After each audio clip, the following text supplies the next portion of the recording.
Welcome to junkjournalmayhem at Studioloo. Hi everyone, welcome back to junkjournalmayhem here at Studioloo. It's Cindy. We're on day number 6, tree bark. So I have tackled tree bark before.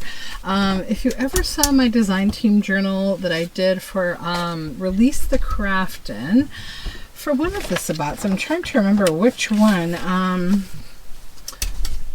It was the spring, maybe it's like a spring equinox. I'll link it below. My brain is just not functioning today. So I have tackled all sorts of tree barks, and I used the Norway spruce to create a beautiful cover for one journal.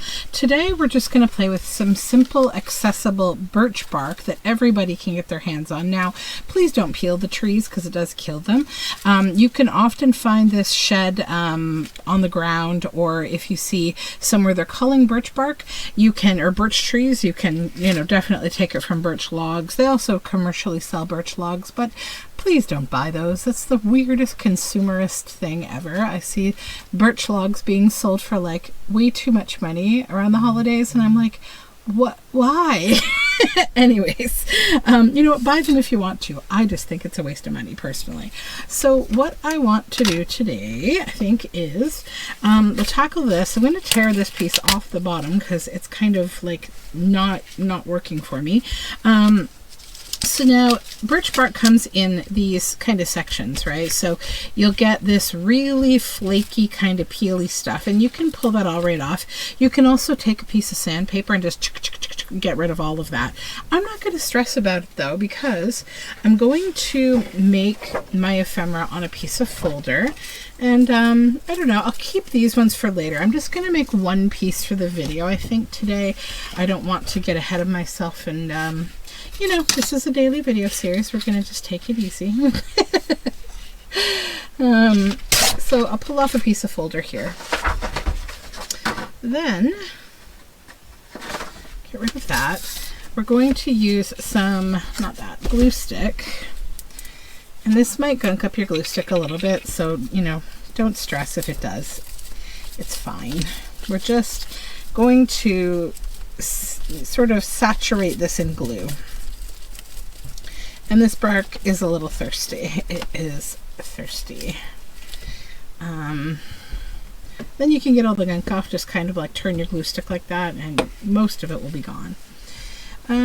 So then we'll come over here and let's just glue that down. I like this purpley side. This is the underside of the bark that faces the inside of the tree. So the white part is on the outside that faces the sun. It's the sun side, if you will. And then what doesn't is the, maybe the moon side, or the trunk side in this case. It doesn't get sunlight.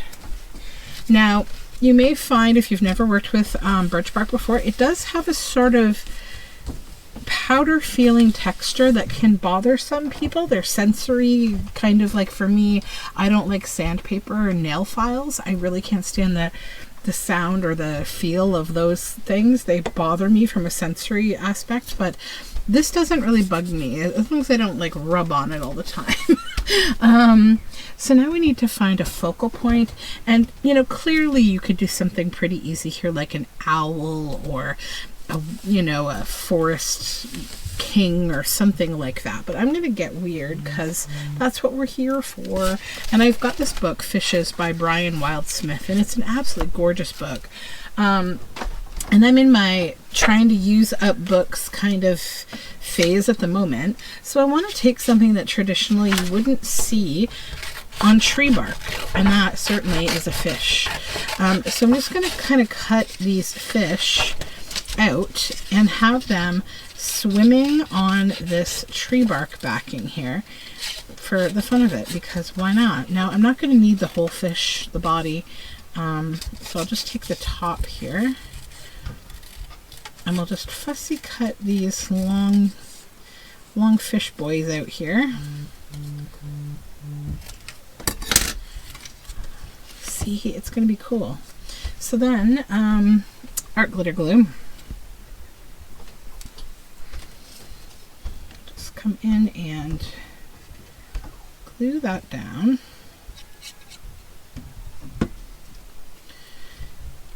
One there.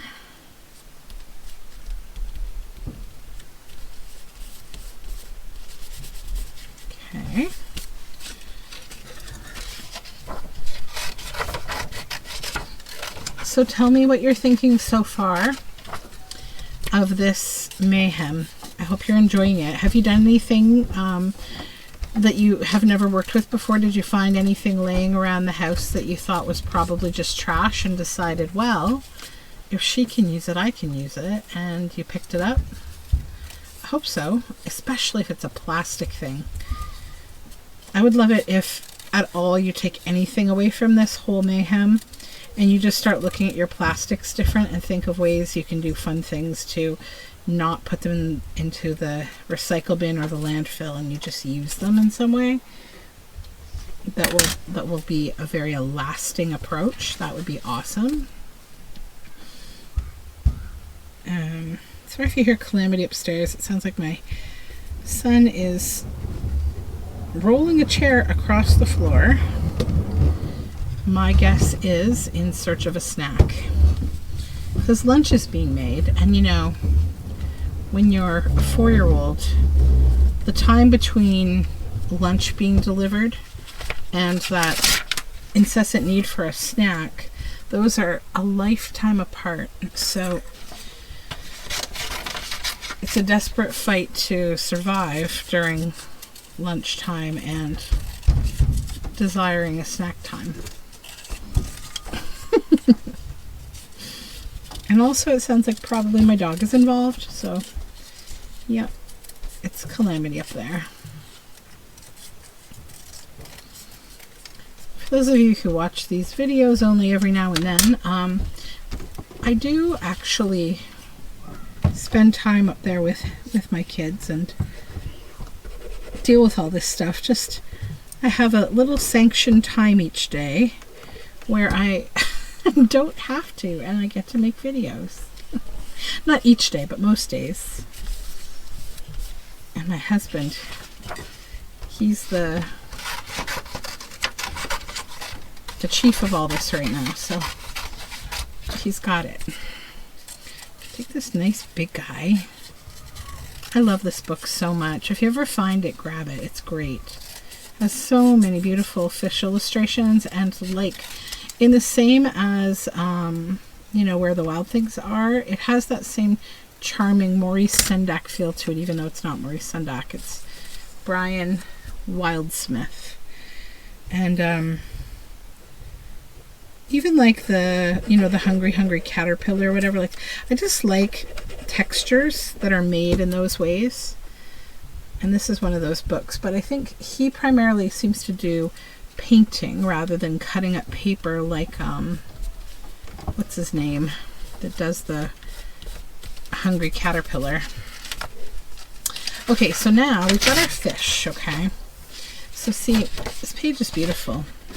I'll keep that in my scraps, and I'm going to like even these little bits, you know, like just sticking that here. It's just beautiful. Maybe we'll do some collaging around on this. Why don't we? Nobody says we can't. So let's just add some glue here and collage around with these scraps that we just created. Okay. At the top, maybe 2. Maybe I'll also hit that with a little glue. And I will take this scrappy bit, plunk it there.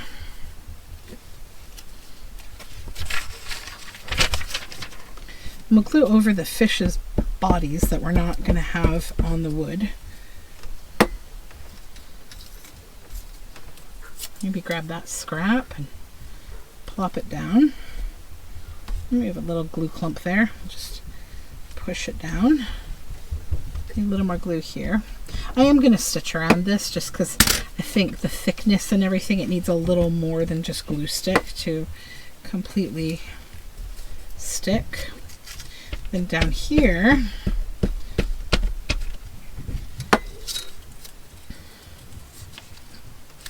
about there. And I think we can grab another piece off of here and just plunk it on there too. All right, so this is what I have right now. I'm going to let it dry a little bit, and I'm going to stitch around the edge, and then we'll cut it into some kind of a fun shape.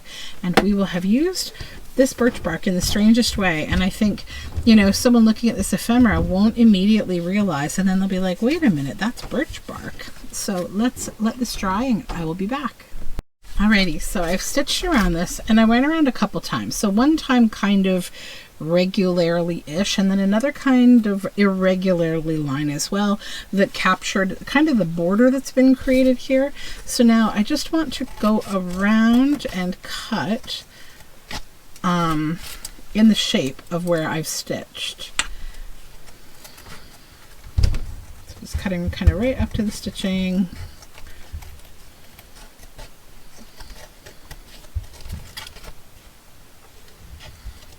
Okay.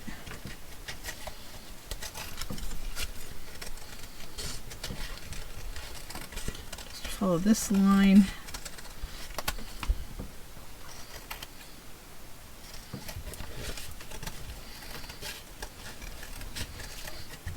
Okay. There we go.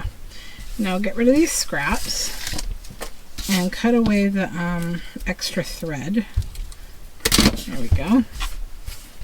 Okay, so now we have this, and I think the last thing that I really would like to do to just kind of give it more of a ephemera-y feel, I want to punch a hole.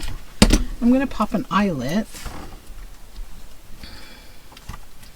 right through the whole thing.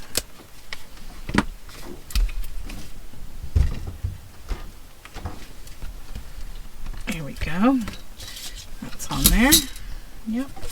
And then I've got this bit of fabric here that's like has stars on it, just in my scraps, and I think I'm just going to add it there, but I'm going to actually stitch the top because I don't like to tie the knot there. It's too much bulk. I like to stitch my fabric on, so I'm going to cut that a little bit. So yeah, that's essentially what this will look like all finished. I will just do a little snip across there with a stitch, but you probably don't need to wait around for that. So that is my take on today and tree bark. I hope you enjoyed seeing this project. I think it's lots of fun. And yeah, give it a try. Play with some tree bark, okay? Bye for now.